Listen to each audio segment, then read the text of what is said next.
If you want to build muscle, get stronger, improve your performance, see dramatic changes in your physique, there's one really important factor to consider. You have to be lifting heavy enough. And truthfully, a lot of people's downfall is that they're just not lifting with enough effort. I have been in the fitness industry for well over 10 years. I'm an online fitness coach, and I can tell you the really common thing I see among the clients I work with is that initially their effort and intensity in their training is just not high enough to elicit the change that they want to be seeing in their physique. So that's exactly what we're going to talk about in this video. But first, before we dive in, if you haven't already, make sure to hit that subscribe button so you never miss a video. First things first, when I talk about lifting heavy in this video, I'm talking about training with enough effort and intensity, because guess what? Heavy is relative. When I was personal training, clients asked me that all the time. How heavy should I be lifting? Is this okay? Should I be doing this? And when I started online, my clients will ask me like, hey, can you put the weight I'm supposed to be doing? I have no idea. Here's the thing, heavy for me and heavy for The Rock, heavy for my neighbor, heavy for my grandma, like they're all totally different things. It's relative, and the main thing is that you're training at high enough effort that you're reaching close enough to failure. So training intensity for weightlifting is measured in a different way than cardio. So when you look at intensity for cardio, if I asked you, did you have an intense workout? Or you said, oh wow, my workout was so intense, what would you be thinking of? Sweating, panting, feeling winded. These are all sensations that you experience when you are doing cardiovascular exercise, because your aerobic energy system is the primary energy system that's active. And this is what happens when you're doing aerobic work. Now, when it comes to lifting, we measure the intensity as a percentage of your 1 rep max. What's a 1 rep max? So your 1 rep max is the weight that you can lift maximally for 1 rep for that lift. So just as an example, if I want to do 1 rep of a squat, it's going to be super duper heavy. It's my heaviest. I cannot give more than 1 rep. So what weight would I be using? Let's just say it's 225, okay? And let's say that's my weight that I do 1 rep and I cannot continue. That's my 1 rep max. So you might be thinking, oh my God, I have no idea what my 1 rep max is. That's totally fine. You do not need to know. However, I do recommend doing max testing at some point in your journey, not when you're brand new and not without the advice of a professional. So this is something I do with my more advanced clients. I don't do it with all my clients. I might do it with them all eventually, but they have to be at a certain level of understanding in order to do this safely and effectively. So if you don't know your 1 rep max, how do you know if you're training close enough to it? Well, here's what you want to remember. You simply need to make sure that you're training close enough to failure. So failure means that you cannot lift the weight for 1 more single rep without compromising your form, okay? So it doesn't mean like if you're gonna do another rep of your deadlift, your back is looking like this or something. Like it means you're keeping your form, but if you were to do another, you can't do another rep. That's failure. Like I've done 10 reps at like 200 pounds, I can't do anymore, okay? So this is super important and it takes time to learn. I wanna point that out because a lot of people think like, oh, I'm feeling pretty tired throughout my set. It's pretty challenging. There's a big difference between pretty challenging and like, I cannot lift this weight at all anymore, okay? So again, this is where the art meets the science. I can't stress this enough, guys. As a trainer, I've been doing this for so long. It takes time to not only know like where that is for you, where's failure, what's your 1 rep max, any of this stuff. You gain better body awareness throughout your journey. So you're not gonna know this from the get-go is what I'm saying. So I just wanted to reassure you. It's important information, but don't stress if you're like, oh my God, I have no idea. Now, when you have a new program, you're going into that session, you're starting out, you are gonna be guessing your weights. That's really all it is. A hypothesis is an educated guess. So me, I've been training for like well over 10 years. I am still guessing the weights I'll be using, but mind you, it is a more educated guess the longer that you're training. Because if I've done squats and deadlifts and rows and presses thousands and thousands of times, I know where to start. If you've never done this lift before, you are just taking your best shot, okay? So once you know approximately what weights you're gonna be using, you're gonna get more comfortable gauging your training intensity. If you're watching this, you're probably not at the level where like you're just starting lifting, so you have some idea. So here's the test that you can do. I use this test with all my clients. It is super helpful for gauging their training intensity.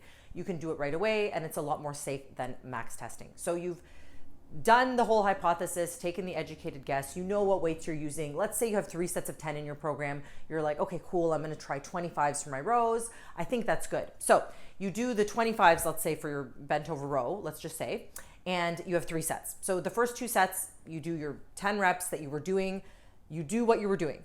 In your third set, only your final set, you're gonna keep going until failure. So the same weight that you were using that you were like, this is a good weight, try it now until you cannot lift that weight anymore without compromising your form, okay? So if you got like 15, 16, 17, 18 more, way more reps, like doubled your reps, your weight was way too light when you were doing the initial sets. And that's okay, because this is a great test to see. You should only have about 1 to 2 reps left in the tank before reaching failure. Now, a couple things. Number one, you only want to do this on the last set because you don't want to pre-fatigue yourself before your actual working sets.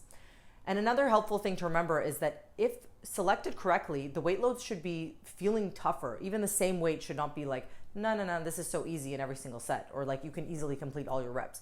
You should have a harder time hitting the 10 reps with that weight in every set. So if your third set, in this case, you busted out like 15, 16, or 20 or more, then that means it was way too light in those other sets.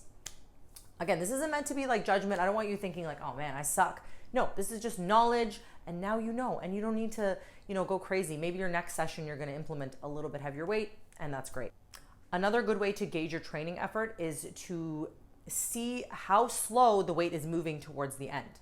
So in order to build muscle, in order for reps to count, it's those last about 5 reps, if you're training close to failure, that make the most difference because you're recruiting the most motor units.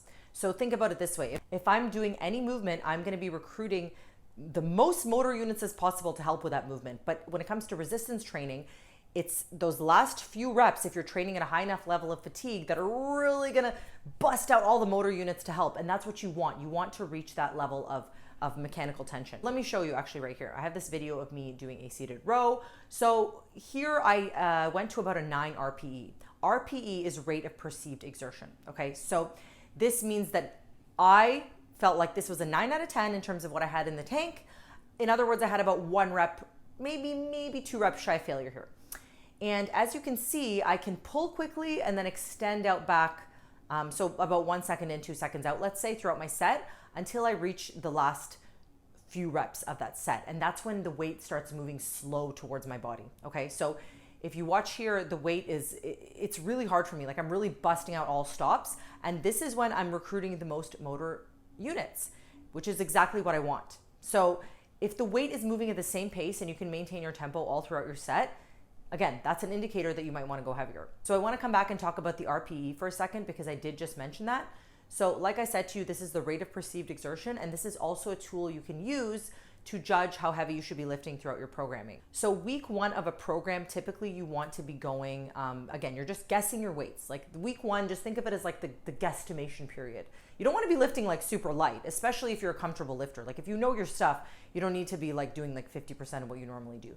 Just don't fatigue yourself completely. I go at about like 75% of what I have in the tank, feel it out, see what my movements are going to be. And at that point, you should be coming off of like the end of another program. So you should be very fatigued from that. So then week 2, you want to increase your weights a little bit, feel it out. By now you can push yourself to a higher level of fatigue. Weeks 3, 4, 5, and 6, and so on and so forth. Another note that I want to make right here is that you should not be doing short little itty bitty programs because it doesn't give you an opportunity to make progressions. Okay, so that's why you need to follow a structured program. I digress. So then week 3 and 4 and subsequent weeks, you can really push yourself, and then your RPE should be increasing week to week. So, you're increasing your weight, but more importantly, you want to make sure that you're reaching a higher enough level of fatigue. You don't need to be in an RPE 10 out of 10, and you should not be all the time. Training to failure is not actually the best. Generally speaking, like I said, you want to be at about the 1 to 2 reps shy of failure sweet spot. That's when we found that you can build muscle significantly, and you don't need to go to failure. However, that being said, in the final 1 to 2 weeks of a program, you can go ahead and take it to failure. Like you don't want to be doing that every single week, but this is really when you can test and see what your max is, see what your limits are. If you are experienced and comfortable and so on and so forth, go at a 10 out of 10 RPE in the final weeks of your program. So another way that you can gauge your intensity besides RPE is going to be reps in reserve, or RIR. So this is really the same thing, it's just the opposite. So how many reps do you have left in the tank? Like, when I did my rows and it was a 9 RPE, my reps in reserve was 1. So just to give you some context, this is the second last week of this current training phase. So I am pushing at a 9 RPE.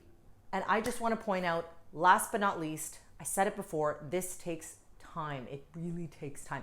You might be thinking that you're training at a high enough intensity. I'm just going to be totally honest. You might not be, because I know I wasn't for a very long time. I thought I was giving it. But some lifts, even though I can't tell you, like, hey, I never even don't know anything about you, like deadlift this much, you really should be lifting a quite significant amount. So for example, with hip thrusts, I see a lot of my clients, they're afraid to do 145 pound on each side. Your glutes are one of the strongest muscle groups in your body. Trust me when I say they can handle your body weight, or even, less than your body weight, because that's 135. And if you weigh more than that, obviously it depends. So what I'm trying to say is you can lift heavier than you think. Before you attempt lifting heavier though, again, you really need to make sure that you know what you're doing, that your form is correct, because lifting heavy with bad form is not good. And you should do this under the advice of a professional. So if you found all this helpful, I know you're gonna love my Facebook group, Strength Training and Muscle Building for Women. I cover all this stuff and more, everything you need to know about getting strong, shaping your physique, building muscle, really taking your fitness to the next level. It's my passion to talk about this stuff. I love helping you guys. If you have questions or things you want me to cover in my YouTube videos, please go ahead and write it in the comments. Also, if you have some suggestions for things you want to see in the Facebook group, go ahead and join, come say hi. Let me know what you want to see more of. I am here to help you on your lifting journey to take your results to that next level. It's been so much fun chatting about this with you guys. I could chat forever, and you know what? We're gonna chat some more. Make sure to hit that subscribe button, and I will see you in that next video.